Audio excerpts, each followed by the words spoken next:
The case we're going to talk about today is which is the best era, which was the peak era for Star Trek. But is it the original series era, including all of those shows you just talked about? Yes, it is. Or is it the Next Generation era, which I'm here to tell you it is. You have to tell us who is right and why it's not Jeff. Original geek, that's who I am. Rolling 20s with my squad, we got a plan. Marvel heroes on the wall, D&D dice in hand. Original geek, across the land. Level up, never gonna give it up. All right, welcome to Original Geek. This is the All Fandom podcast where we dig into sci-fi, fantasy, comics, and every pop culture obsession that built the multiverse we live in today. So whether you're Gen X, Millennial, or just geek curious, welcome to the basement. I'm Steve Scarfo. And I'm Jeff Shaw, and we'll be your Kubarashi Moreau for today's unwinnable scenario. Because we're talking Star Trek. A lot of focus on the new Starfleet Academy today. But Star Trek in general. Yes. Were you trying to say Kobayashi Maru? Yes, what'd I say? Moreau? You said The Moreau. island of Dr. Moreau for today's... I'll give you one mulligan if you want to start over. No. Okay, all right. I think that's awesome. I'm like, what are you saying? And I realized it was Kobayashi Maru. Yes, Star Trek in general. We've done the episode in the past, Star Trek versus Star Wars. It was very high level. We talked a lot about fandom totals and their impact in society. And Jeff rightly pointed out that Star Trek has made much more money for people. Star Wars has made much more money for people than Star Trek, but now we're going to talk more just Trek, talk Starfleet Academy. But listen, before I get too far, I always forget to do this later on. We are going to do the random review for the Starfleet Academy here in a little bit. But so I'll say it again then. Like, subscribe, follow us on all the social media. We're on YouTube, TikTok, Instagram, Facebook. If you're old like we are, people still using Facebook. Yeah, and check us out. We are going to be doing an appearance. I don't know if you want to call it that. We'll be showing up at the Northeast Comic-Con Collectibles. Yeah, so if you're coming, let us know. We will be wearing newly designed, you can't see them yet, but they are on their way, shirts in honor of Galaxy Quest. Not enough to violate trademark. Nope. These are in honor of. These are... homage. An homage. Thank you. I couldn't think of the word. Yes, but not so we can get kicked out or sued or anything crazy. And hopefully we'll get a chance to see for the cast members from that show are going to be showing up. So, So anyway, come find us. So today we're talking like we said, Star Trek. So, there's so much. What's your first memory of Star Trek? Well, I'm not flashing back yet. We're not flashing back. But I will tell you. Is that your true flashback? Is your first memory of Star Trek? the original series, but okay. I think, for me, think about some, to kind of put it both with the original series and with today's Starfleet Academy, just, we're loving the new Starfleet Academy series. So anything we say that could be construed as a ding is done with heart and support. When you love something, you can be honest with it. So anyway, it still might be a ding, but it'll be done from the heart. I was the person that I'm telling everyone not to be. The original series for me was Star Trek, and I did not watch The Next Generation until I got married, and my wife got me into The Next Generation. Okay, if you're watching, the look on my face was legit. I did not know that.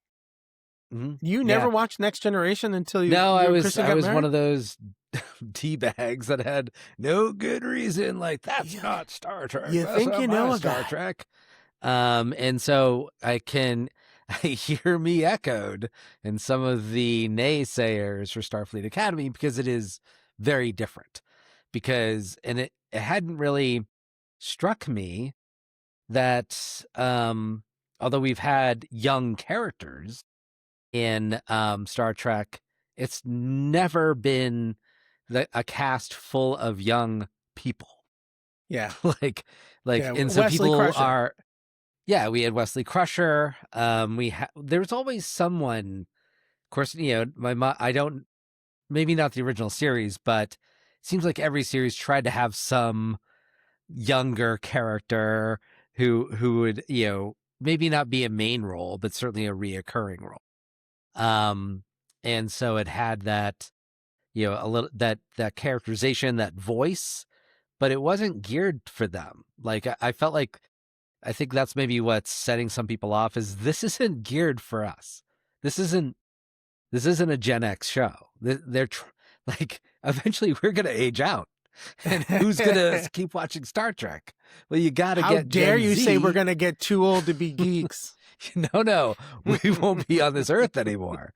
And if Oh, they you want mean literally age yes, out? literally aged out, passed on, and we need the Gen Z and alphas need to embrace Star Trek to keep it going. Yes. Yeah, I definitely agree, and we do.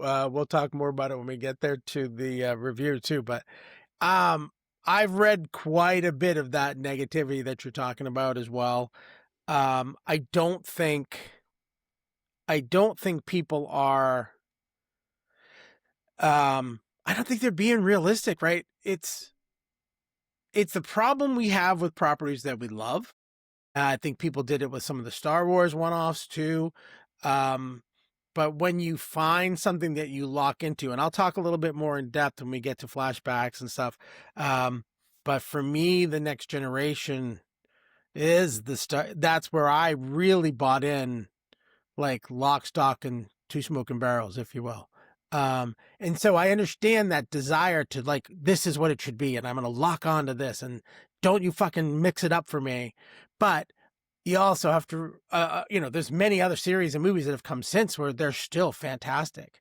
I remember the crossovers between the original series and the Next Generation. They had movies that were crossover movies, but I think people have to kind of get out of their own way a little bit.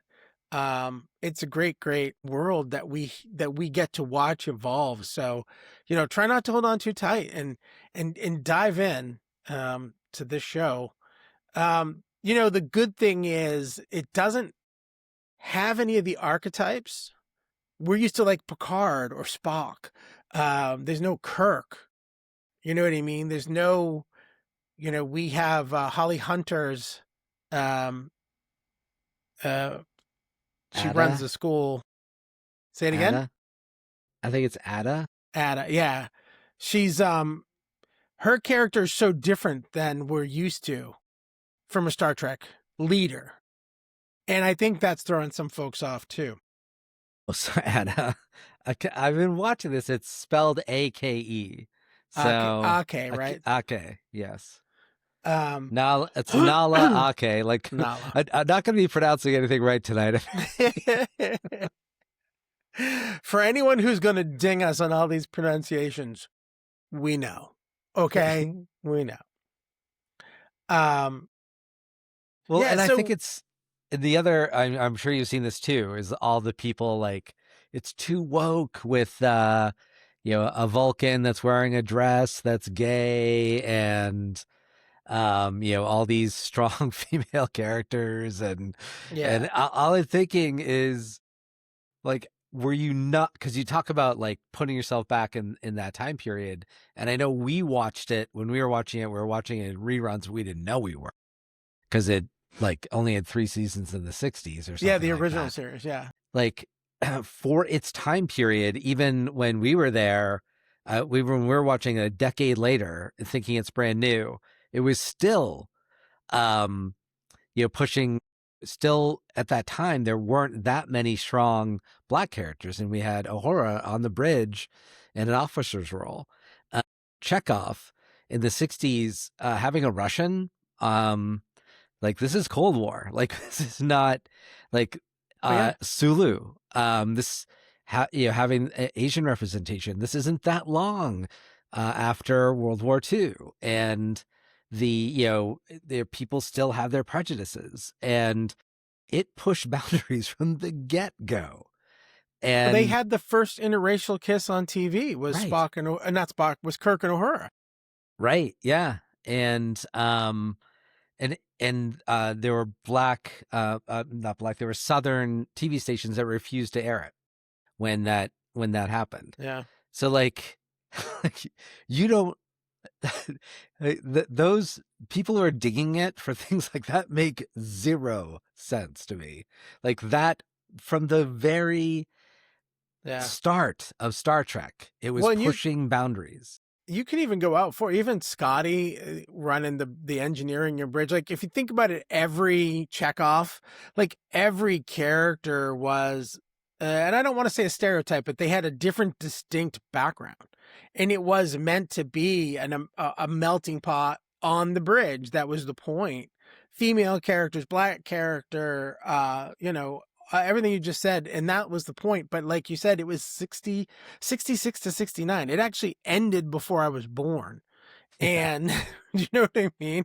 And I'm an old bastard. So the fact that they were doing these things in the 60s when, times were still turbulent. You're right. People forget the origins. This was the point of Star Trek, was to say, we're going to have a better future. It's one of the things, I think I said it during our episode of Trek versus Star Wars, is one of the things I love about Star Trek. It's always hopeful for the future. It's always looking positively into I think in one of the Star Treks, they even make I think it's a Picard makes the reference about, it's like a Peter Pan reference. They're like, where do you want to go? And he's like, second star to the right and straight on till morning. You know what I mean? It's literally that attitude through even the craziest and whatever ones you love and don't love. For Star Trek is it's always hopeful. I dig it. But I think now we're safe. Let's take a trip through time. It's a Geek Flashback. How appropriate that we're taking a trip through time. Nice. For our That's flashback. right. Yeah, so I know I already said it, but my flashback is the original series, but I'll be a bit more specific because I always think about that music when Kirk is fighting and he's got the double bladed weapon. It's like an axe, like The bum bum bum bum bum bum bum bum bum, and then flash forward to the cable guy, and Jim Carrey is doing that same bum bum bum bum bum bum, fighting in like a medieval time scenario, and he's doing that Star Trek, Kirk fight, and I just loved the way he fought with. It was so absurd. Like he put his two fists together to really get someone. But it wasn't even a punch. It wasn't like with the weapon, right? It was just his fist. Yes, I'll put my two fists together. I won't just punch someone. I'll do this maneuver, and like that doesn't work. No one does that. Oh my God, that's hysterical. But in general, there wasn't a lot of fighting, and so I think kind of to our other point with this being very positive, Star Trek's a very positive show. They often tried to solve things without fighting. Fighting was in it, and those are some of the things that resonate with me.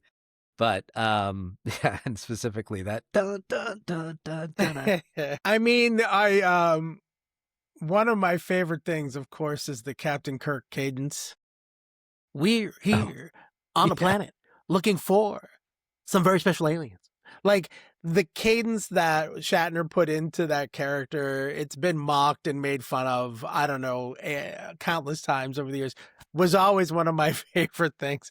I used to do a joke that it was that brought it in just so I could do it on stage. And then I realized everybody did one, so I had to stop. But it's one of the things I loved about the original series. But to me, my flashback is really, it's the Next Generation.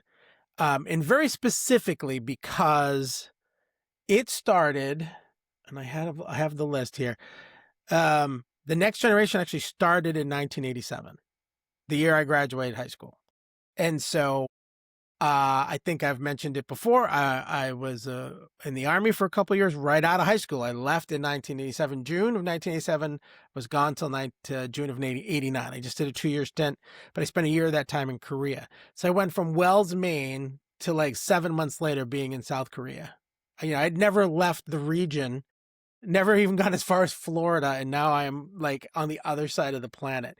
And my through line was The Next Generation, because I had started watching it at home, and we got regular TV, the Armed Forces, AAF, Armed Forces Network, AFN, something I think is what it was called, but they brought in American TV, so they piped it into the bases.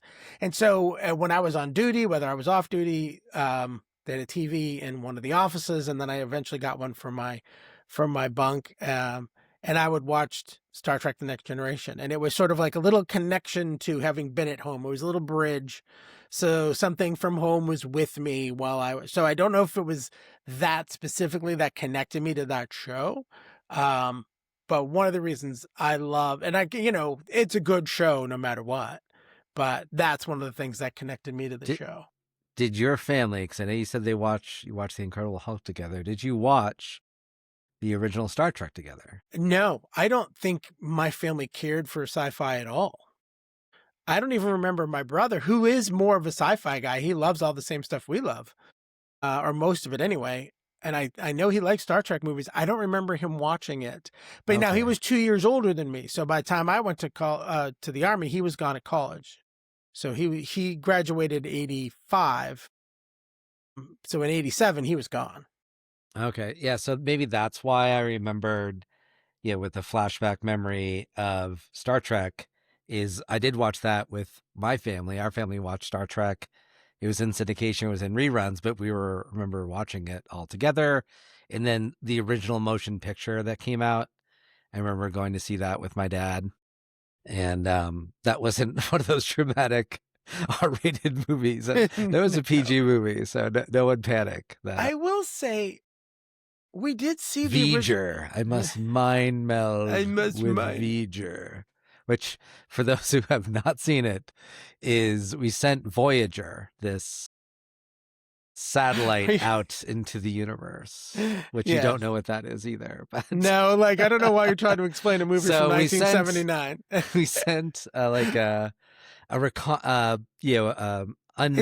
was a probe, probe out into the solar system, and it became sentient, and in the Star Trek original series, it was called Voyager, instead of Voyager. We must have, because I remember seeing Star Trek the Motion Picture, and it came out in 79, so I was 10.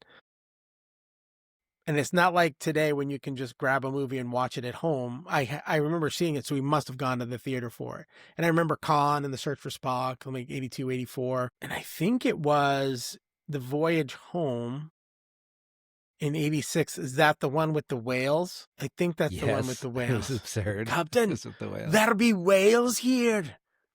Which is my horrible Scottish accent, sorry. But yeah, so that's for me. That link of the Next Generation from home to being in the Army was a nice bridge for me. Just a way to kind of zone out that I was several thousand miles from home and, sitting on the demilitarized zone. But now we're going to do our random review. Nice. It's time for a random review. Nice. Welcome to the original Geek Random Review. We set the topic, the dice set the direction. We know what we're reviewing, just not how. Today, we're reviewing Starfleet Academy. Yay! Woohoo! So again, if you're watching the whole episode, you're going to hear this twice. If not, please follow us on social media, like, subscribe. Hey, interact, ask us questions, tell us we're wrong. Get on these videos, tell us what we're doing right and what you love and what you don't like. And if there's other stuff, like always, I'm going to try to put up the lists and make it readable so you can see what we're reviewing afterwards. And then if there's something else you wanted us to talk about, let us know. I'm ready. All right. Hit me. All right, Hit Jeff. me. Here we go. Oh, I rolled a 6. Successful stealth. The Prodigy connections. Sam's reference to the protostar. Heartwarming continuity. When the hologram Sam mentioned Dal and Gwendola to the Doctor, it confirmed that Prodigy is essential viewing. It rewarded deep lore fans without alienating new viewers. Okay. And I see the look on your face. All right. So first of all, I will admit I am. There's one other thing I need to embrace is the animated content. Yes. This is true for Marvel. It's true for Star Trek. It's true for Star Wars. I do not watch as much of the animated content, and Star Trek Prodigy is animated content. However, what I do want to twist this into, the stealth check, is all the Easter eggs that are in Starfleet Academy. If you have not watched this and you are a Star Trek fan of the original series, Deep Space Nine, The Next Generation, if you're like, oh no, I'm that era, I'm not this era, there's so many Easter eggs. It's awesome. And so their Starfleet Academy is in San Fran, which is where the whales were. And so you just represented, like, that's one of the Easter eggs in Starfleet Academy is they see the whales. And then I love Paul Giamatti's character in this. He's a great villain, and he reoccurs he's at least in it twice in the first 7 episodes. Nas Braca, he's so good as a villain in this, and he's in the first episode. And there's a moment when he's in an escape pod and he holds his hand up, and it's just like when Spock and Kirk are separated from in the glass, I think in the Wrath of Khan I think it was the search like for Spock. Spock's dying, Yeah. and the needs of the few outweigh. So it's and then flash forward to when Nesbraka reappears in, I think, episode 6. He actually says that she weighed the needs of the one against the needs of the many. Yeah. So it was really, it's got so much stealthy. I'm making a stealth check here. Easter eggs, references, Deep Space Nine, original series. There's probably Next Generation. I haven't caught it yet. I'm sure it's there. I just haven't caught it. So I did not catch this one because I didn't watch Prodigy yet. That's what I was going to say. All I'm hearing is you didn't watch Prodigy, which is fine. I haven't watched it yet either. I will say, I think I've tried it before. The only animated series I've watched was Lower Decks. So that's funny. All right. I will say again, I have nothing for Prodigy specifically. I do love that they put that in, and I agree with you on all that. So I'm not going to reiterate, and I didn't see any other ones that you didn't see. I haven't noticed anything specific. Next Gen callback. They very, very blatantly talk about Cisco in one whole, Captain Cisco in one whole episode. And they reference Deep Space Nine. They do reference other stuff as part of the storyline. So not as much Easter eggy, but just paying homage to the lore and the broader sense of the story.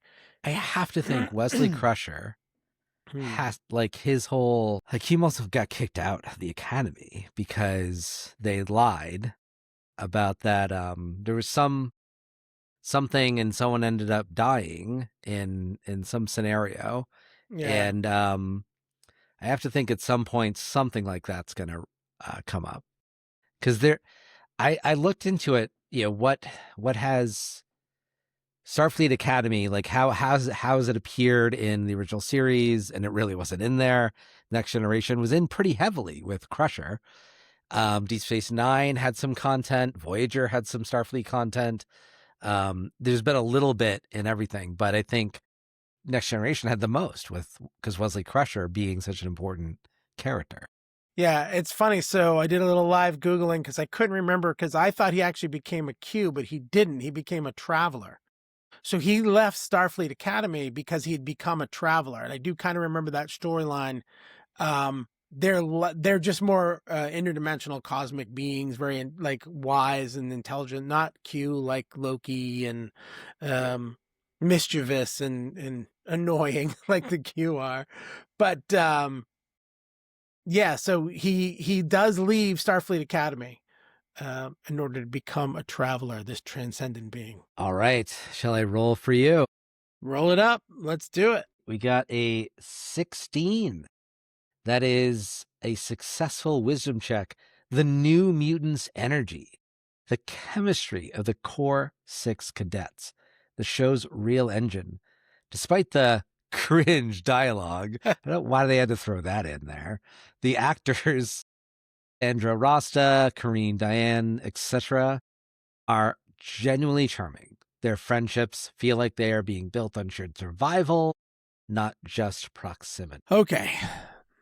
I'm on both sides of this fence Okay. because I recognize some of the cringiness. I think one of our other topics mentioned a CW sort of energy to the younger crew that we're dealing with.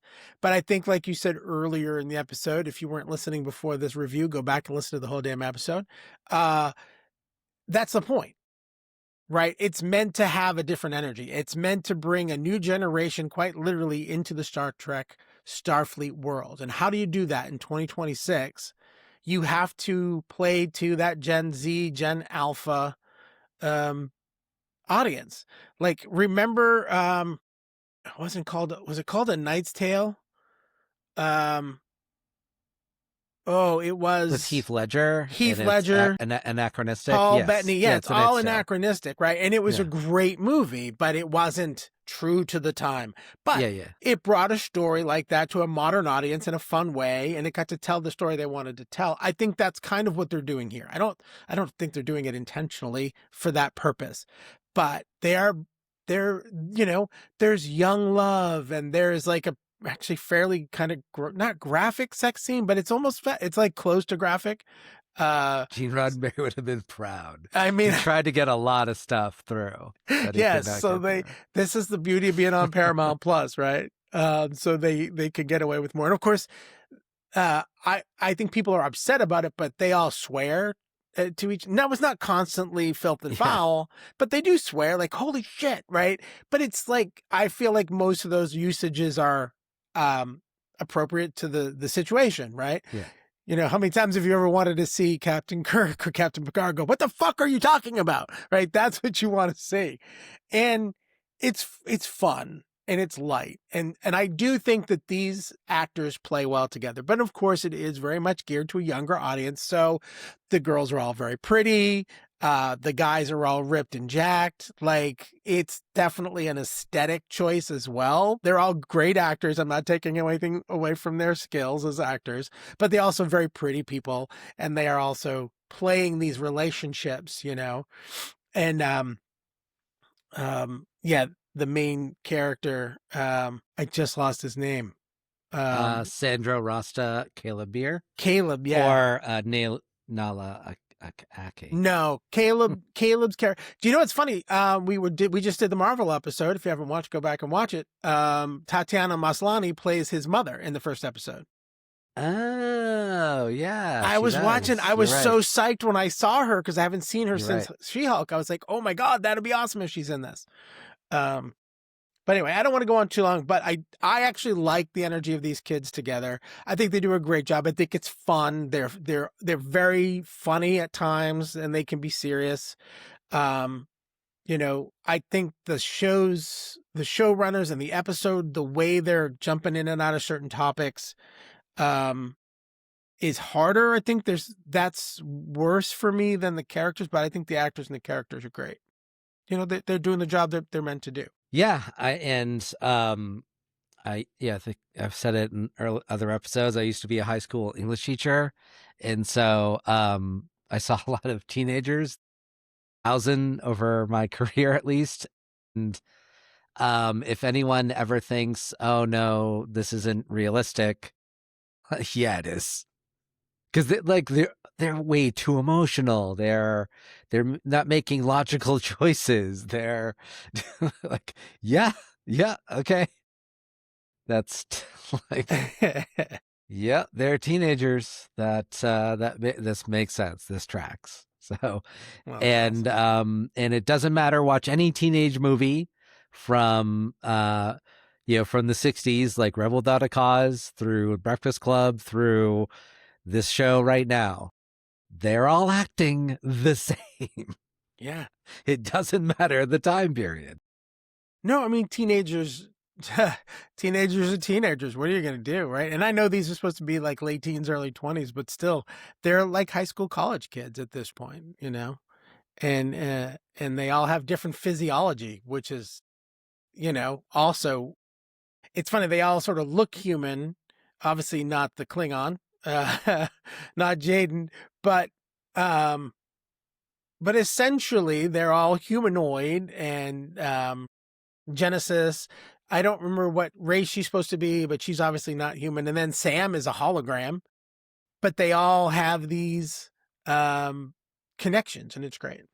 But The Doctor is too, right? I mean, yes, the Doctor is from Deep Space Voyager. Nine or Voyager. Voyager. Yeah. Yeah. I love He's seeing him awesome. pop in. Robert Picardo, great. Yeah. Great to see him back. And yeah, so that's good. Oh, And all again, right. I thought he was a hologram, but I just wanted to double check. Yes, he was the holographic Doctor, and then in Voyager they made it so he could be portable. He had his own field generator in his comm badge, and obviously now this is thousands of years later timeline, so or hundreds anyway. But again, before we just watch it, there's a lot of connections to different shows, connections to Discovery. They're all connected through this show, and it's great. Yeah. So that's our random review. If you loved it, tell us. If you hated it, tell us. But just tell us. And jump on again all the socials and let us know what you like. But right now, I gotta take Jeff to court. The fandom is divided. It's time for Geek Court. All right, take me to court. All right, What's so the case? the case we're going to talk about today is which is the best era, which was the peak era for Star Trek. Now, Yeah, and we there are a lot- identified 4. Yes. Go So for it. our 4 general categories is the very first Enterprise with Captain Archer. So it was the very first time we went into space. That could be considered an era because it's a Star Trek Enterprise TV show. Then we've got the original series era, which I would also say encompasses Strange New Worlds. So that era, which is your Pike, Kirk era. And then you got the Next Generation, which is Picard, Deep Space, Next Generation, Deep Space Nine, and I say Voyager is in that era as well.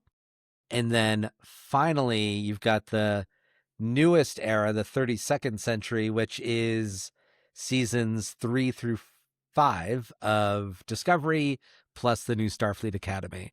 So those are our 4 eras that we can choose from. Yeah. And I know you love that Jeffrey Archer series, that Captain Archer series. Today we're gonna fix our brain on 2 of those 4, and Okay. I think we've sort of tipped our hand here a little bit. But is it the original series era, including all of those shows you just talked Yes, about? it is. Or is it the Next Generation era? Which I'm here to tell you it is. So, Hey, not. all right, tell me I why. hate to win all of these. It's You just a hate to because shame. you don't. That's why. Go. What do you got? All right. Well, I am starting with the original series era, the Pike and Captain Spike and Kirk era. It's got the best content. The first of all, loved the original series. Without it, we don't have Star Trek. So there's that. Evidence 1. Star Trek doesn't exist without the original series. Therefore, Creationism, the sure. best. Those, it stood the test of time. Only 3 seasons, and yet huge impact to this day. And so I would say what a lot of people think Star Trek, a lot of people think that original cast with Kirk and Spock and all them. So, and I thought it really set up what I consider my favorite structure for a Star Trek show, which is episodic.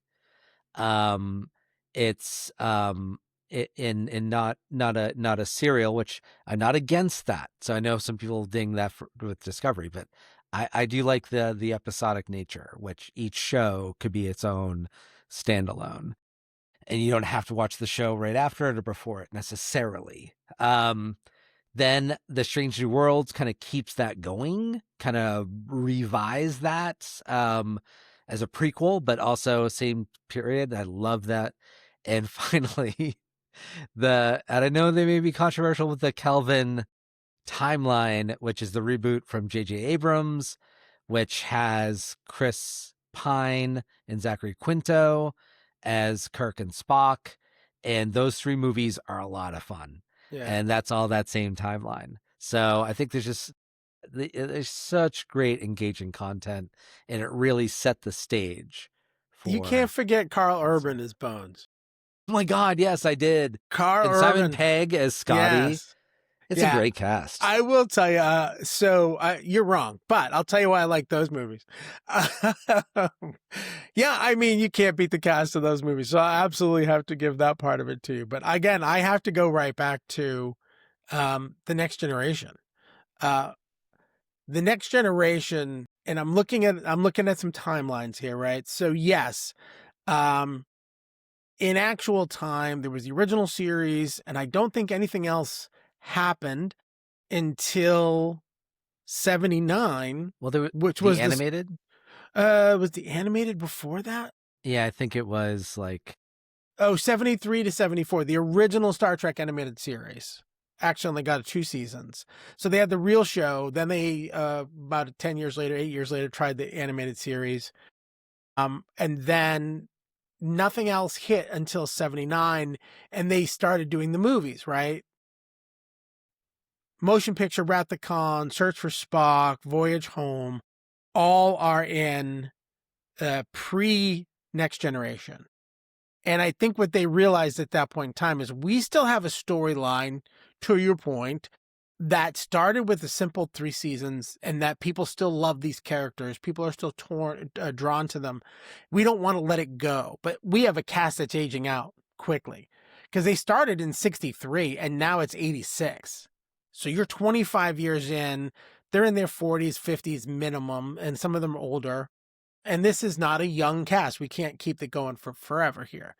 And I think what the Next Generation did is truly bring in that next generation of fans. So I like Next Generation. I think it's the most important era because I think the original series is sort of a proof of concept, and that era is a great proof of concept. But I think Next Generation sort of proves it's the proof in the pudding. Hey, we have something we know works. Let's try it again. Oh, it does work. And we still got it right, because they could have easily screwed that up.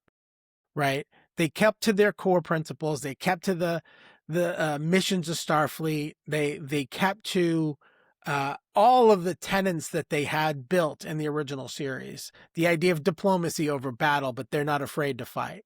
But in the Next Generation also brought in new things like the Q with John Delancey, who was, annoyingly fun to watch.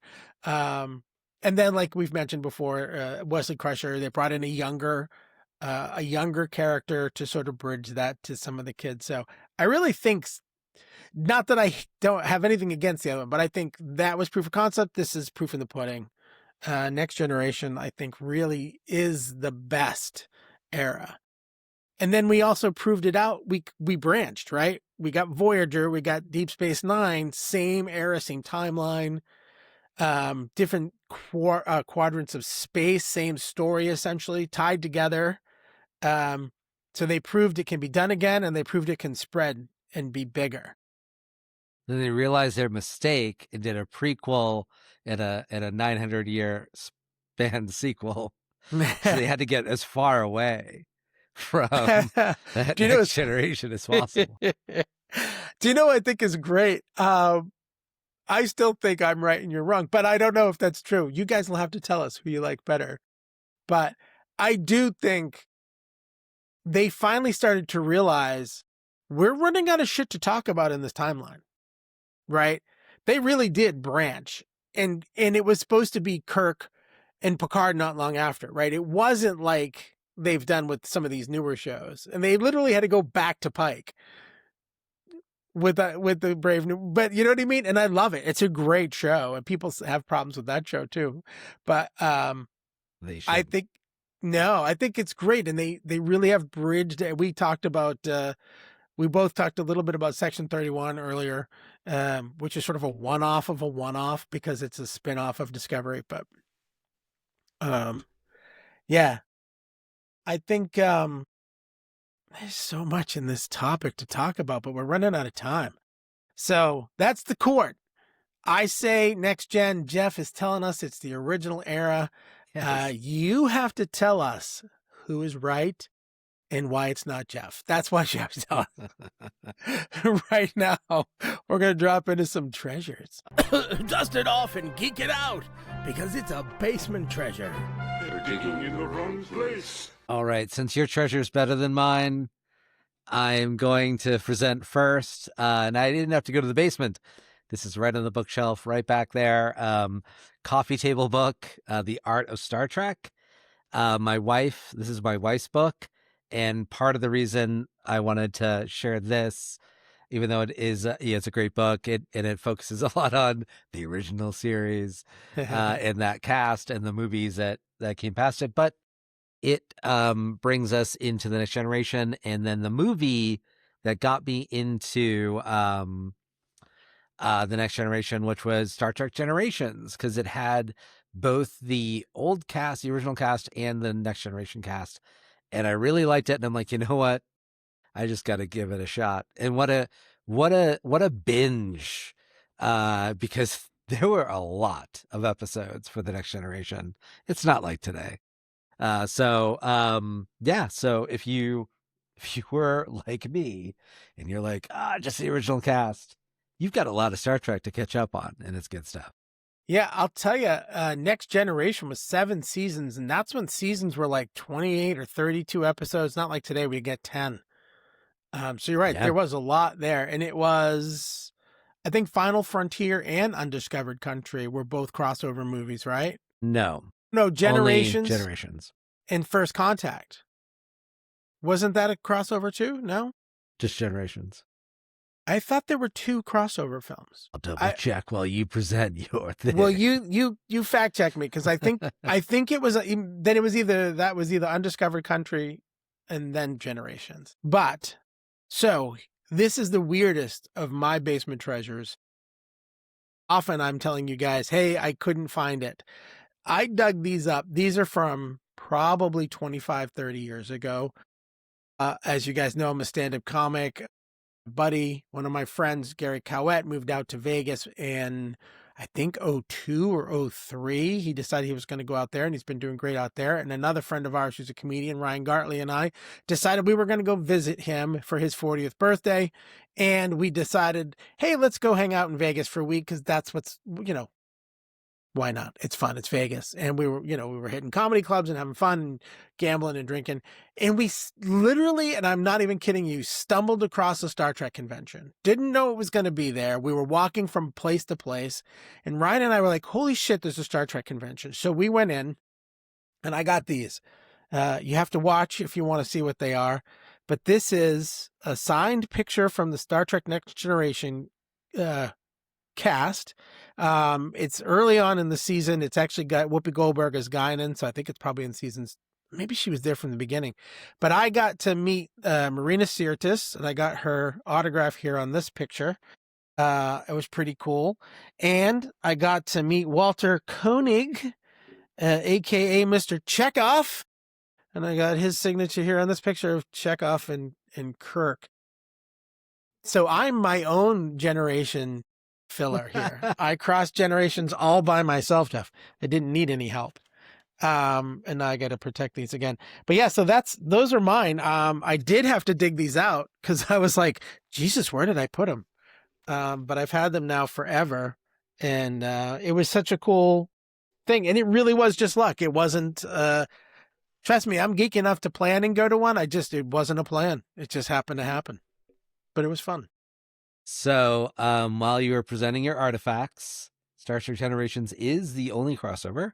First Contact was the new Next Generation cast with none of the old cast, except for Spock. Spock, like, kept going, but the others did not. Undiscovered Country didn't have a crossover? No, that had all the Shakespeare references with the Klingons and yeah. Oh, I'll have to go back and watch it again. Look, another reason to go back and watch a movie. Look, you needed it. I know, I watch so much shit. It's all good stuff. But yeah, so those are our basement treasures. Now we're going to drop into some evolution. From floppy disks to streaming clicks, it's Geek Evolution. All right, and I hate to be the keeper of time. We're going to have to make this one of our fastest evolutions. Yes. Yeah, don't hate. I was looking at it too, going, wow, you guys, if you've heard us at all, you know we love our stuff. So we tend to get long-winded. And so I don't think this one, for evolution of Star Trek, we kind of covered it a bit. Right? I was going to say, yeah, we've done quite a bit of Geek Evolution here. But I'll just reiterate the transitions from that they've made, and I'll just to give it a bit of a different spin. I'll come back a step and talk about the productions that they've put on. So we know we love the story, we know we love the characters, we know they have meaning to us and the philosophy of Starfleet and how they handle the future. Right, for me. One of my favorite things ever is to watch a good new episode of one of these shows.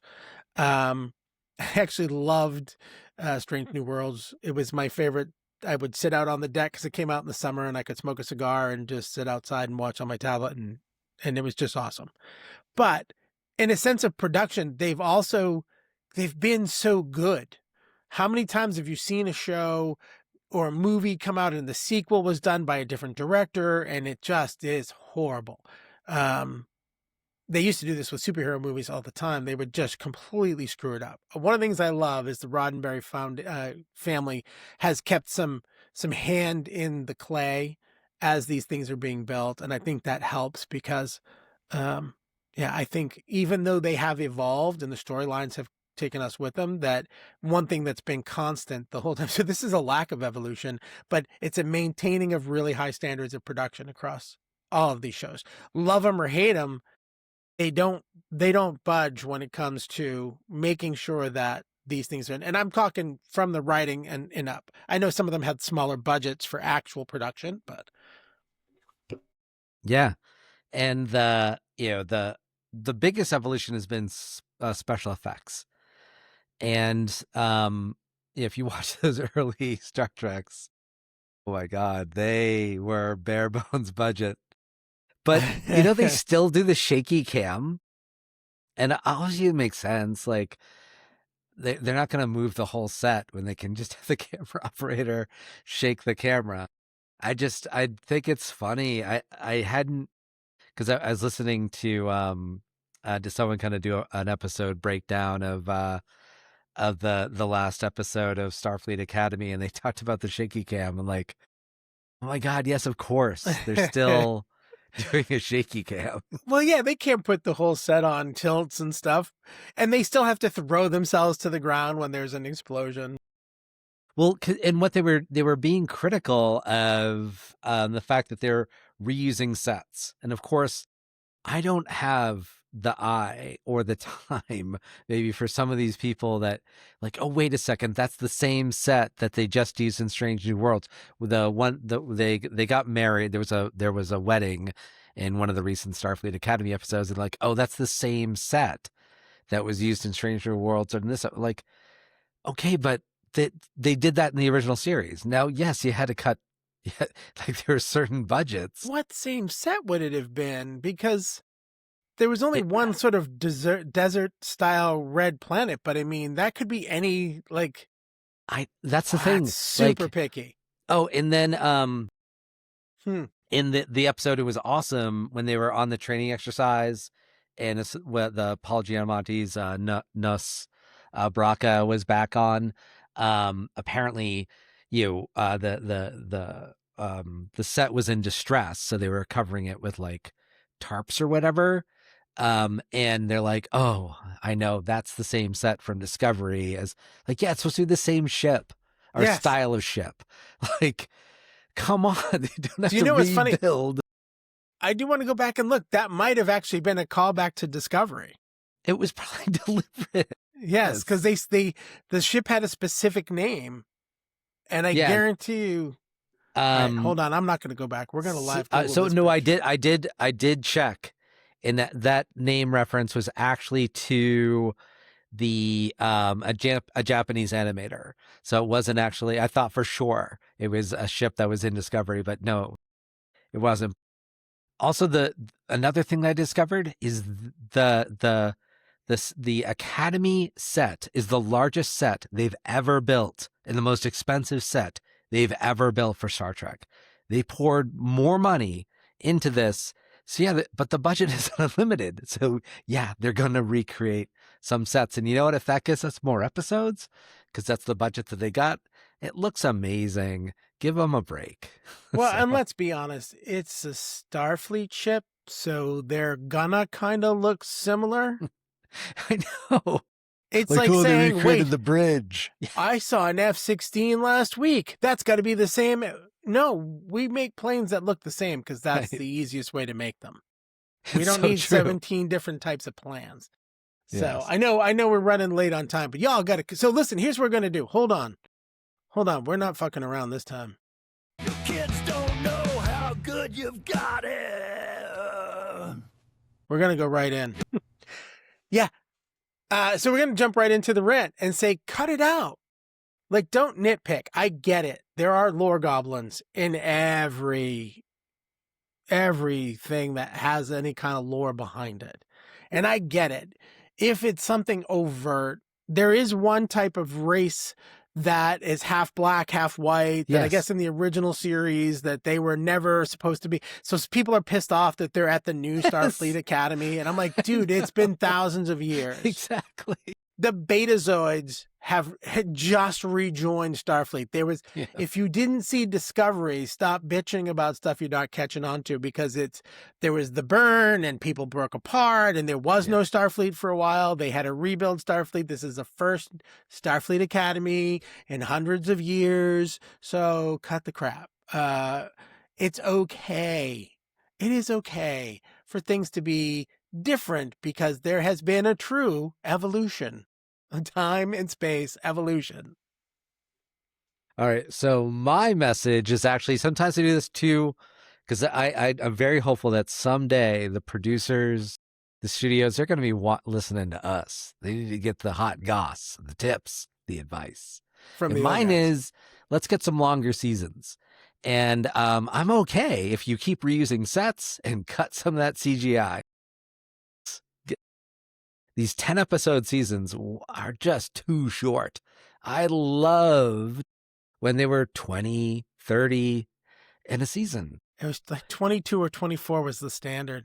And because these are episodic, you can do that. And I think, so that's my pitch. Like, Star Trek had a lot of low budget before, and it's okay.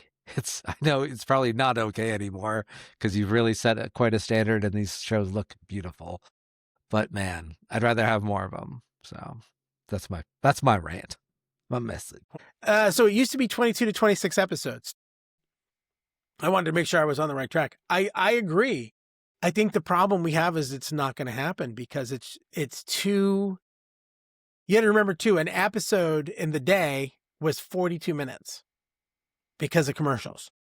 So when we get an hour-long episode, we get an extra 20 minutes of actual content. So That's a good point. I'm not saying it covers the 22 to 26, but it's harder for them, or it takes more to make Yes. Oh, no. a single Oh, episode than I it mean- did before. A single episode costs what a season costs. Yeah. Yes, for sure. All right, we are long in the tooth, and we got to do some hits and fails. So let's jump into this. It's critical hits and epic fails. Give us a hit, I gotta fail. I was gonna do a different hit. Last time we talked Star Trek, my hit was Lower Decks. But I am gonna go. Oh, geez, well, I said I wasn't gonna do this, but now I'm gonna do it anyway. I'm not gonna say Starfleet Academy in itself. My hit is the production teams are always finding ways to keep this story moving forward. And so my hit is Star Trek in general Star Trek has never let me down. I can see some stuff that I go is silly, like the one with the whales, right? That's sort of, the goofier stuff. I do have a different fail that I'll talk about specific to Starfleet Academy after you do your stuff. But yeah, that's the hit for me. I love that they're always doing more. I love that they're always branching out. I love that they're always bringing in new characters and trying to tell the same type of story in a new way. That's my hit. All right. And I'll jump right into an epic fail. I love almost all the Star Trek theme songs. They are great. That, like, you hear it and you're ready. You're ready for that voyage, except for one. And this is a great show. Star Trek Enterprise. I was a huge fan of Scott Bakula's Quantum Leap. We should do a Quantum Leap episode sometime. Oh, yeah, we should. And love Scott Bakula. Great actor. He plays Captain Archer. And I watched, so I was in preparation for this, I was rewatching like little bits of everything, and I started rewatching Enterprise, and the theme song kicks in. I'm like, what the fuck? It's a power ballad, not this orchestra, not that sci-fi orchestra stuff we're used to. And it sounds like someone imitating Michael Bolton, and the chorus is, "'Cause I've got faith of the heart. I've going where my heart will take me. I've got faith to believe. I've got faith. Faith of the heart." Like, what? What the fuck? Can my epic fail be that singing? Yeah. Well, yeah, I can't sing. But how dare they? How dare they? They messed with the music. And then you have to endure that every episode. So that may have been what was the downfall of that TV show. So I have to admit, I've never actually seen that Star Trek. I do have to go back and watch Star Trek Enterprise. Jesus Christ, I say that every episode. I'll do a quick fail from the show Starfleet Academy. The only thing I don't like is they did have that very intense episode that we were talking about with the wrecked ship, and then they jump into a wedding episode, and it was a really weird dichotomy. They try to blow it off with a time jump of a month or something has gone by. It's been 4 weeks. I dare you. Yeah. So everything's fine, and we don't have to worry. But I won't dig too deep on it. So listen, if you're still with us, thanks for staying around. You stuck with us for another geeky hour, and we love it. Hey, write in originalgeekpodcast@gmail.com. Check us out on originalgeekpodcast.com. We got great merch. We're still wearing our Bunker Geek shirts. We got new stuff coming out. But check out the podcast, check out the clips, like, follow, and more importantly, subscribe. But thanks for being geeky and hanging out with us. Hit it, OGs. Engage.